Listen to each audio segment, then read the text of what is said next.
Qu'est-ce qu'on peut faire? Utilisez le défibrillateur. Dégagez.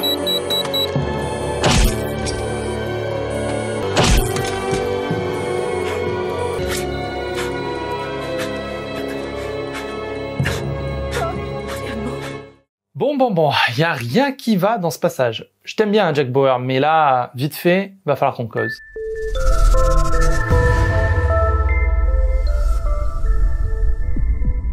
La première chose à savoir, c'est qu'en médecine, les termes ne sont pas toujours ce qu'ils semblent être. Par exemple, un arrêt cardiaque n'est pas vraiment un arrêt cardiaque. En effet, un arrêt cardiaque, ça veut dire quelque chose d'un peu fourre-tout, qui ressemble à ceci. L'arrêt cardiaque survient lorsque le cœur cesse de battre de manière efficace, mettant la vie de la personne en danger. Donc en arrêt cardiaque, le cœur peut battre? Moi je croyais qu'un arrêt cardiaque, ça voulait dire arrêt. Ah bah non, je t'explique, pour un médecin, ce truc-là est en arrêt, car il a un léger signal erratique sur l'électrocardiogramme. Électrocardiographe. Non, graphe.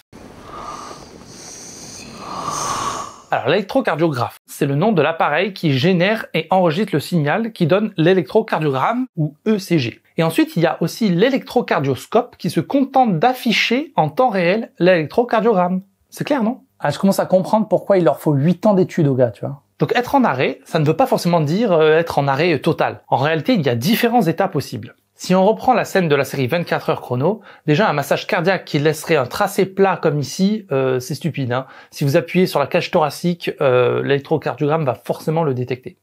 Mais en plus, ils utilisent un défibrillateur. Et alors, c'est bien dans ces moments-là que ça sert, non? Eh bien en fait non. Contrairement à la légende entretenue par ce genre de série, un défibrillateur, ça réanime? Ça défibrille. Autrement dit, ça ne peut pas réanimer un cœur en asystolie, sans activité électrique si tu préfères. Si on veut être précis, pour utiliser un défibrillateur, il faut que le cœur soit en fibrillation ventriculaire ou en tachycardie ventriculaire. Ben me voilà bien avancé avec ça, tiens. Alors en gros, la fibrillation ventriculaire, c'est quand le cœur bat un peu n'importe comment, de façon chaotique. Tandis que la tachycardie se définit avec des battements qui comportent au minimum 3 extrasystoles consécutives à une fréquence supérieure ou égale à 120 battements par minute. Ah bah si c'est 3 extrasystoles alors, c'est beaucoup plus clair. Bon, on va pas y passer la vidéo. En gros, extrasystoles, ce sont des battements cardiaques prématurés qui viennent en supplément du rythme normal de ton cœur. Donc la fibrillation et la tachycardie sont 2 états qui correspondent à une sorte de dérèglement électrique du cœur, mais qui ne sont pas au sens propre un arrêt cardiaque. Il y a arrêt de la fonction cardiaque. Fonction qui consiste à pomper le sang de façon régulière pour oxygéner et apporter tout ce qu'il faut aux différentes cellules et organes du corps. Arrêt de la fonction cardiaque, mais pas un arrêt du cœur. Et dans ces cas-là, il n'y a pas de tracé plat.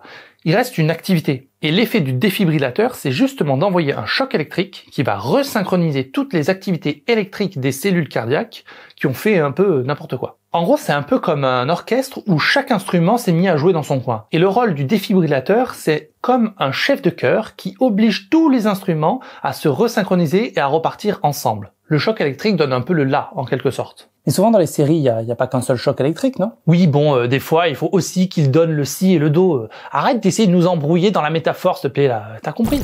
Alors dans la saison 7, ma foi, ils ont dû enfin engager quelqu'un qui sait de quoi il parle, puisque là, ils ne font plus de choc électrique à coups de défibrillateur sur fond de tracé plat, mais ils utilisent l'adrénaline, suivi d'un bouche à bouche pour réoxygéner, et d'un massage cardiaque pour faire circuler le sang, afin d'éviter que les organes soient asphyxiés trop longtemps. Bouge un petit peu une ampoule d'adré, vite, dépêche!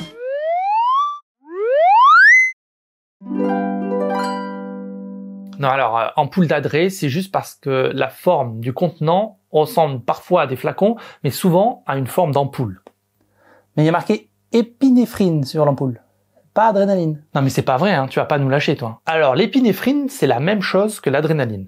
La différence, c'est juste de savoir si tu préfères les racines grecques ou latines. Donc en conclusion, quand il y a un arrêt de la fonction cardiaque, mais qu'on n'a pas de moniteur sous la main, électrocardioscope, on peut essayer un défibrillateur, et notamment les défibrillateurs automatisés. Ces appareils ont un système d'analyse cardiaque intégré qui vous guideront pour savoir s'il faut choquer ou non le patient, ou s'il est préférable de rester sur un massage cardiaque. Si le patient est en asystolie, c'est-à-dire en absence de toute activité électrique, donner de l'adrénaline ou épinéphrine peut augmenter grandement les chances de reprise d'activité cardiaque. Voilà, j'espère vous avoir appris 2-3 choses et que vous ne vous ferez plus avoir par vos séries préférées. Retenez bien, un défibrillateur, ça défibrille, ça ne réanime pas les morts. Mais si vous voulez m'aider à réanimer cette chaîne dans l'algorithme YouTube, s'il vous plaît, prenez les 10 secondes nécessaires pour cliquer sur vous abonner, liker, partager, ça m'aidera vraiment énormément. Pour l'heure, à bientôt pour de nouvelles vidéos.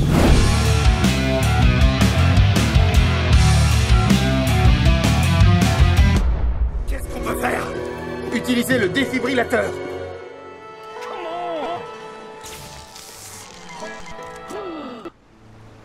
Dude, was I just dead there? Oh, man.